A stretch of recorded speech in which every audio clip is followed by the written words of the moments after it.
Hello दोस्तों, आस्मी question channel पर आपका स्वागत करता हूं। आज हम बहुत ही महत्वपूर्ण सल्फर पर चर्चा कर रहे हैं।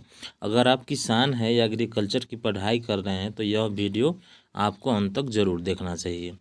बहुत किसान को तो मालूम ही नहीं होती सल्फर या गंधक क्या होता है। इसका कारण है परंपरागत खेती। हमारे दादाजी ने कभी सल्फर इस्तेमाल नहीं किया तो हम क्यों करें। दोस्तों, दादाजी के समय की बात अलग थी। दादाजी के समय सल्फर की मात्रा वातावरण से ही मिल जाता था, तो हमारे दादाजी सल्फर क्यों डालते हैं। पहले जब हम लोग कोई ईंधन जलाते थे तो उसमें से सल्फर डाइऑक्साइड निकलते थे, जहाँ से हमारे फसलों को सल्फर मिल जाता था। यह बात तो आपको मालूम ही होगा कि सल्फर डाइऑक्साइड और नाइट्रस ऑक्साइड के कारण से एसिड रेन होता है, जो कि वातावरण को पोल्यूट करता है, जिस कारण से सल्फर को ईंधन से निकाल दिया गया और फिर फसलों को सल्फर मिलना बंद हो गया। मसलन अभी हमें सल्फर डालने की ज़रूरत पड़ती है। सल्फर से जुड़े बहुत सारी बातें होने वाली है, तो बने रहिए हमारे साथ।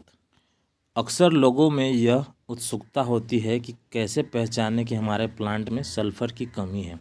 इसका दो उपाय है। पहले खेत में लगे फसलों को देखें, अगर पत्ते पीले पड़ रहे हैं तो सल्फर तथा नाइट्रोजन की कमी से पत्ते पीले पड़ रहे होंगे। अब फिर कन्फ्यूज़न, बट डोंट वरी, मैं कन्फ्यूज़न दूर कर देता हूँ। अगर पत्ते जब निकले ही तभी पीले पड़ रहे हैं, बाकी का सब पत्ता हरा है, तब तो सल्फर की कमी है। अगर नए पत्ते जो निकला है वह हरे है, बाकी बड़े पत्ते पीला पड़ रहा है, तो वह नाइट्रोजन की कमी से है, ऐसा समझना पड़ेगा। दूसरा उपाय है खेत की मिट्टी चेक करवाए तथा प्लांट की टिश्यू को भी जांच करवा के पता कर सकते हैं कि हमारे प्लांट में सल्फर की कमी है या नहीं। अगर सल्फर की कमी हो तो उससे शाखाएं विकास नहीं करेगा तथा पत्ते का साइज भी छोटा रहेगा। इतना बात जानने के बाद हमें यह जानना जरूरी है कि आखिरकार हमें सल्फर खेत में डालने की ज़रूरत क्या है, इससे क्या क्या फ़ायदा हो सकता है। तो आइए जान लेते हैं एक एक करके। पहली, यह क्लोरोफिल फॉर्मेशन में मदद करता है, जिसके थ्रू फोटोसिंथेसिस होता है, और फोटोसिंथेसिस की मदद से स्टार्च, शुगर, ऑयल, फैट तथा विटामिन जैसे पदार्थ प्लांट में डेवलप होती है। दूसरी, यह प्रोटीन प्रोडक्शन में भी मदद करता है। तीसरी, तेलबत्ता गुण तेलहन फसलों में डेवलप करने में इसकी भूमिका बहुत होती है, इसीलिए तेलहन फसलों में सल्फर की पर्याप्त मात्रा में होना बेहद ज़रूरी होता है। चौथी, एंजाइम जो कि बायोकेमिकल रिएक्शन में मदद करता है, उसे सल्फर एक्टिवेट कर देता है। यह स्पेशल मेटाबॉलिज्म प्लांट को प्रोवाइड करवाता है, जिससे कई बार ज़्यादा मात्रा में कोई खाद खेत में पड़ जाए तो उसे भी पचाने में यह मदद करता है। यह सॉइल कंडीशनर के तौर पर भी काम करता है, क्योंकि ज़मीन में मौजूद सोडियम कंटेंट को भी यह हटाने में मदद करता है। सातवीं, यह प्याज, तोरी तथा लहसुन जैसी पदार्थ को फ्लेवर प्रोवाइड करवाता है। अब बात कर लेते हैं कितना सल्फर हमारे खेत में डालना चाहिए। इसको अपने खेत में 5 से 15 किलोग्राम पर एकड़ दे सकते हैं। सल्फर को कैसे इस्तेमाल किया जा सकता है। अगर आप मेन्योर जानते हैं तो मेन्योर को साइड ड्रेस करें, उसमें भी सल्फर मौजूद होता है। इसको फंगीसाइड के रूप में भी इस्तेमाल किया जा सकता है, पेस्टिसाइड के रूप में भी किया जा सकता है, और यह सॉइल कंडीशनर तो है ही, और इसके बावजूद इसको फर्टिलाइज़र के रूप में भी इस्तेमाल किया जा सकता है। हमारे मार्केट में सल्फर कैसे उपलब्ध है।